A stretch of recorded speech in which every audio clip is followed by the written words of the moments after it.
Hello aspirants and welcome again to Legacy IAS Academy. In this lecture, we will be discussing about the new step that is being taken by the Railway Ministry. So what are they doing? They are going to have Aadhaar authentication, which will be mandatory for Tatkal tickets. Now, very important to know for your prelims that it is mandatory for Tatkal. UPSC can simply change and say that it's mandatory for all types of ticket. No. As of now, it is being made mandatory for the Tatkal tickets, right? So now let us understand why this step is being taken, what impact this step will have. Of course, by the looks of it, it looks quite positive. So let's dig deep into this particular news. So what is the news about? It is about the Railways Minister, the Ministers of Railway, that is Ashwini Vaishnav. What has he said? He has said that that means the Ministry of Railway will soon be introducing Aadhaar authentication for booking Tatkal tickets. That means it will be made mandatory to have your Aadhaar card linked with your account for booking the tickets in order to book the Tatkal tickets.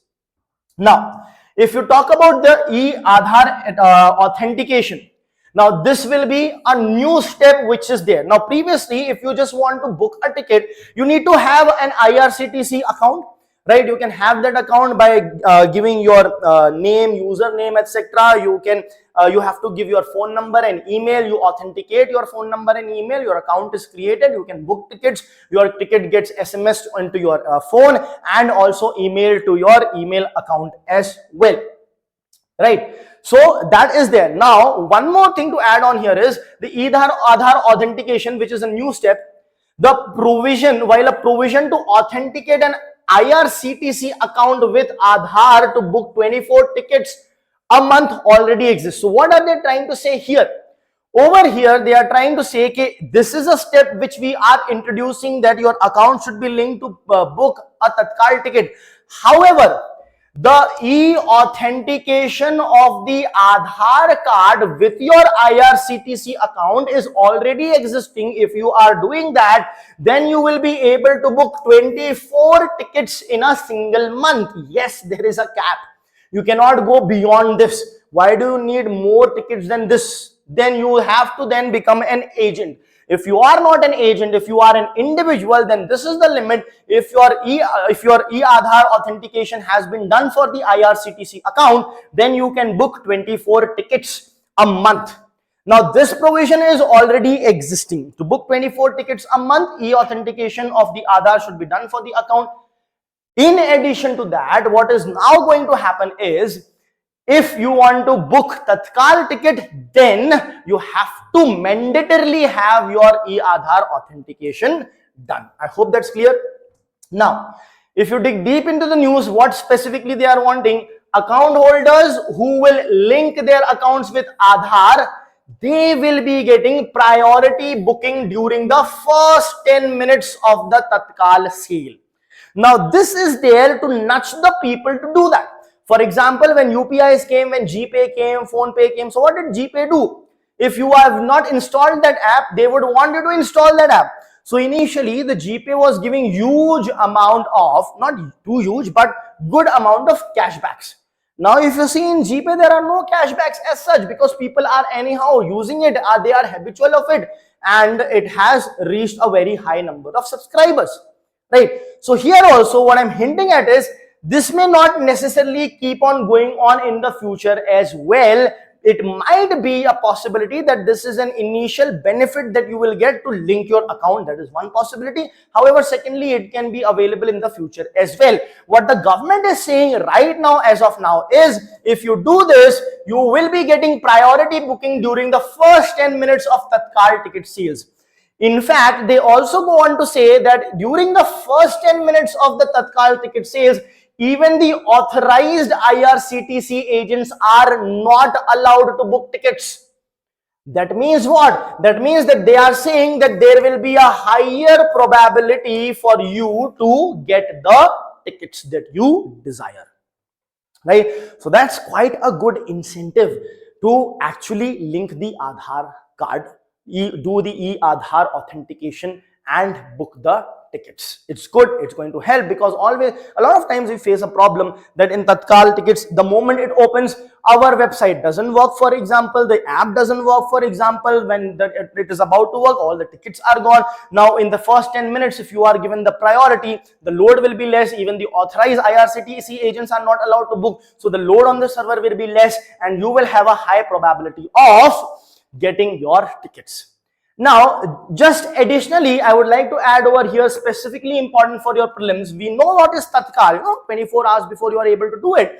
Now, there is also a distinguishment between Tatkal and premium Tatkal.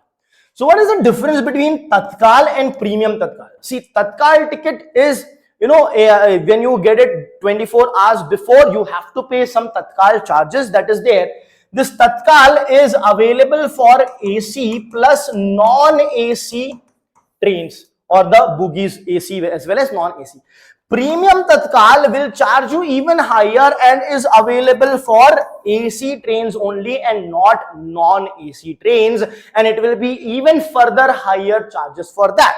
You can say that this is a ploy to earn more money probably, but here because of that they are giving you an option to be prioritized even more, right? But then if you don't have money, the last person standing in the queue may not be able to get this benefit because the costs are high, right? So this is the difference between Tatkal and premium Tatkal. Tatkal is for AC as well as non-AC. Where it comes to premium Tatkal, only non-AC will be provided. Now the question is, what is the reason for doing this? Now the main reason that is being given is that it's a part of a campaign against the use of automated tools to book the tickets online. What automated tools are we talking about? We are talking about bots. You cannot compete with a bot. You just cannot. Take for example, you have ordered some food from Swiggy or Zomato and there is an issue. So you ask the certain questions or you share the discrepancy. There is a chat box or a chat bot that is responding. When a human responds, they will type and it will take time. The chat responses are quick. The moment you say something, it hits 4 or 5 passages in front of you. Why is that so quick? Because it's a chat box generated response. It's a bot that is working over there. In the same way, sort of artificial intelligence, if you type certain question and ask for a 300-word answer for it on chat GPT, immediately it will start typing. It will not take much of time and quickly it will be done. Within seconds, you will get everything typed out. Manually, it's not possible. So what is happening? People are using these bots to actually book the tickets and outsmarting the people like us who are manually booking using the physical method to book. Of course, we are using the app, but we are manually doing, we are humans who are doing this. Over there, within the app, within the phone, within the computer, the bots are functioning and doing things automatically, as a result of which the tickets get over. Now, these people don't want to travel. These are the agents and other middlemen, not necessarily the registered agents, the middlemen who will purchase and have all those tickets, and then they will say, okay, if you want to go, I will give you confirmed ticket, give me these many rupees extra. They already have the tickets booked, right? I hope that's clear. So to eradicate the system from this menace, this is what is being done. Now, what is the significance of this particular move? Now, if you talk about the significance, it is going to have a high significance simply because the number of railway passengers every day is humongous. So, railway basically, and presently they have also taken certain actions wherein they have blocked over 2.4 million users. 2.4 million users, that means 240 lakhs, that means 2.4 crore users is what we are talking about, have been banned in the past 6 months. So that's a huge number. Secondly, around 2 million accounts have been flagged as suspicious and are under probe. So possibly another million or 2 would be added in this. So over 2.4 million accounts are being blocked. Now this is a good step so that these tickets that used to get cornered will not be there. So however, we have to also look at another thing. New accounts may come up, so that also needs to be curbed. Further, the thing is, if you look at the railways, It basically transports over 25 million people on a daily basis. In fact, in the month of November 2024, it has on a particular day, so 25 million means 2.5 crore. In the month of November 2024, it had crossed the 3 crore mark. So every day 3 crore, 2.5 crore people plus are traveling. One fine day it was 3 crore also. That is the amount of people that are traveling. Now many people are not able to travel because of this, or are getting tickets at a higher price. What it will also do is, another significance is, it will bring down the average ticket cost. Why? That is because a lot of people would have to be going to agents, this, that, paying over the top. Now a lot of people will start getting tickets without the middleman involved. So the average cost per ticket is going to go down, which is again going to benefit the customers over here. Now it remains to be seen, once implemented, will this 10-minute window remain, or will the agents and others lobby and want that 10 minutes window to be gone, or is it just a ploy of the government to get us to authenticate and then take that away? Anyway, even if it is for a temporary basis, if that is the mandate that you have to authenticate it for, not just that, but also for the safety and security of the nation, of the citizens. You should know who has bought the ticket, where they are traveling, so that also helps in security. Now there can be voices saying that personal information, where I am traveling, you exactly know, but then it does help in security and to avoid any kind of security threats. Thank you.